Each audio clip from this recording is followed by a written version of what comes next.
దేవుడు తన కృపను కరుణించి మనం నేర్పించేసాం.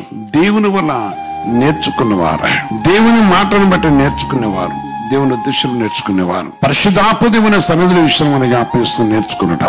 నాడు నేడు కూడా ఎగురెత్తుకున్న దేవుడు చెప్తున్నమాట, నేర్చుకున్నట. కీర్తన 90లో చూస్తున్నప్పుడు 12వ వచనం దేవుని వాక్యం చదువుతుంది, మాకు జ్ఞాన హృదయము కలుగునట్లుగా చేయము, నా దినం లెక్కించుటకు మాకు నేర్పుము.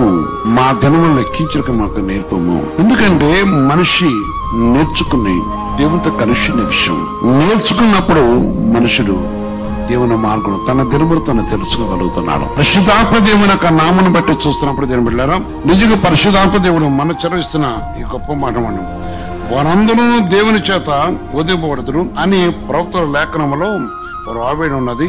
గనుక తండ్రి వలన విని నేర్చుకుని ప్రతివాడును నా ఎదుకు వచ్చును. తండ్రి వల్ల విని ప్రతివాడు వచ్చును. అందుకని వచ్చే ప్రతివాడు కూడా ప్రభు నామమును బట్టి దినములు లెక్కించి తన పరిస్థితి వారి మార్గములను, వారి విజయాలను, వారి క్రియలను గురించి చెప్తున్నాడు.